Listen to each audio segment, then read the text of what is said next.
সোনামুখী থানার চকাই গ্রামের তৃণমূল নেতা সেকেন্দার খান খুনের ঘটনায় গ্রেপ্তার হলো আরও ৩ জন।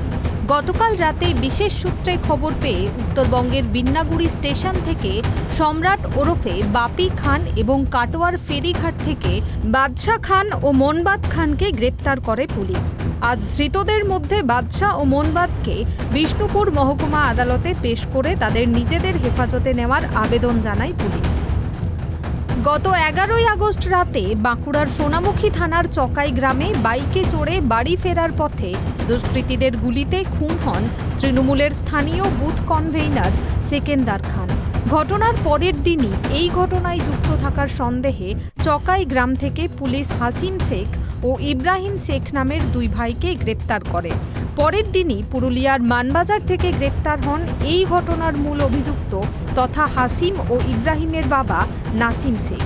ধৃত 3 জনকে জিজ্ঞাসাবাদ করে এবং বেশ কিছু প্রযুক্তিগত প্রমাণের ভিত্তিতে পুলিশ জানতে পারে এই ঘটনায় যুক্ত রয়েছে চকাই গ্রামেরই অপর 3 বাসিন্দা সম্রাট, বাদশা খান ও মনবাদ খান। এরপর থেকে ওই 3 জনের খুঁজে তল্লাশি শুরু করে পুলিশ। গতকাল বিশেষ সূত্রে খবর পেয়ে সম্রাটকে উত্তরবঙ্গের বিন্নাগুড়ি স্টেশন থেকে এবং বাদশা ও মনবাদ খানকে কাটোয়ার ফেরিঘাট থেকে গ্রেপ্তার করে পুলিশ। নতুন করে এই 3 জন গ্রেপ্তার হওয়ায় তৃণমূল নেতা সেকেন্দার খান খুনের ঘটনায় ধৃতের সংখ্যা বেড়ে দাঁড়ালো 6। এই ঘটনায় আর কেউ যুক্ত রয়েছে কিনা তা খতিয়ে শেখ সিকান্দার খান মৃত্যুর ঘটনাকে কেন্দ্র করে পুলিশ অফিসার আজকে 2 জন অ্যাকিউজডকে ফরওয়ার্ড করেছে অভিযুক্ত। প্রাইমা ফেসি তাদের মধ্যে এভিডেন্স আছে। তার মধ্যে একজন হচ্ছে মনোবদ খান এবং বাদশা খান। এই 2 জনকারই পুলিশ অফিসার পিসি পেয়ার করে 10 দিনের পিসি পেয়ার করেছিলেন এবং 10 দিনেরই পিসি পেয়ার অ্যালাউ হয়েছে এবং ওনাদের কোর্টে প্রোডাকশনের ডেট আছে 30/9। রিকভারি এখনো পর্যন্ত হয়নি।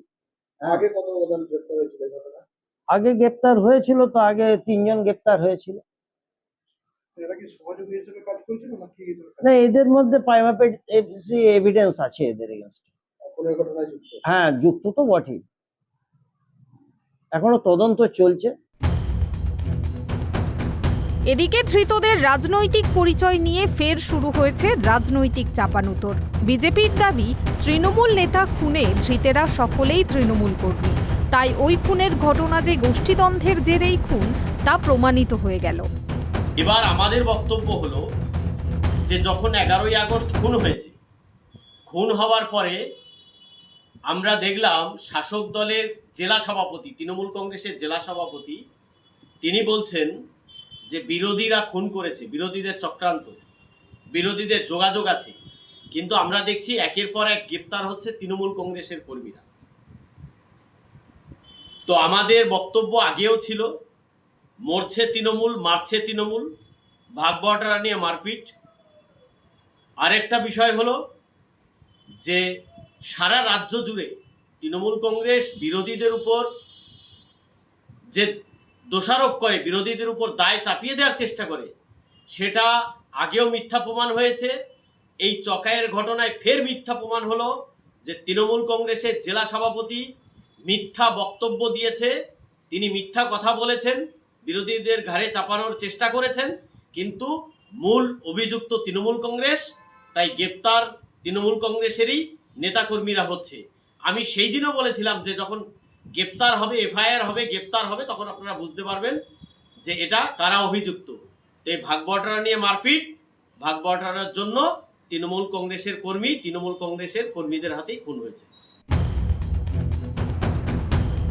অন্যদিকে গোষ্ঠীদ্বন্দ্বের জেরে খুনের তত্ত্ব মানতে নারাজ তৃণমূল নেতৃত্ব।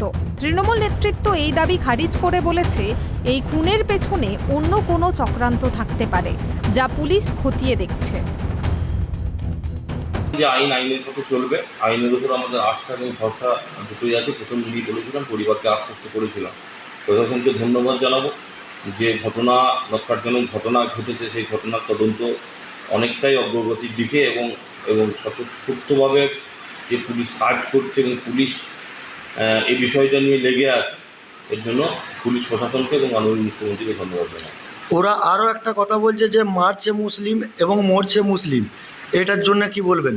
দেখুন, সন্ত্রাসে কোনো ধর্ম হয় না, আর দুষ্কৃতিতে কোনো ধর্ম হয় না। যারা বলছে তারা মুখের মতো কথা বলছে, এই বিষয়ে না বলাই ভালো। কারণ দুষ্কৃতি মনোভাবাপন্ন কাজ যারা করে তাদের কোনো ধর্ম হয় না।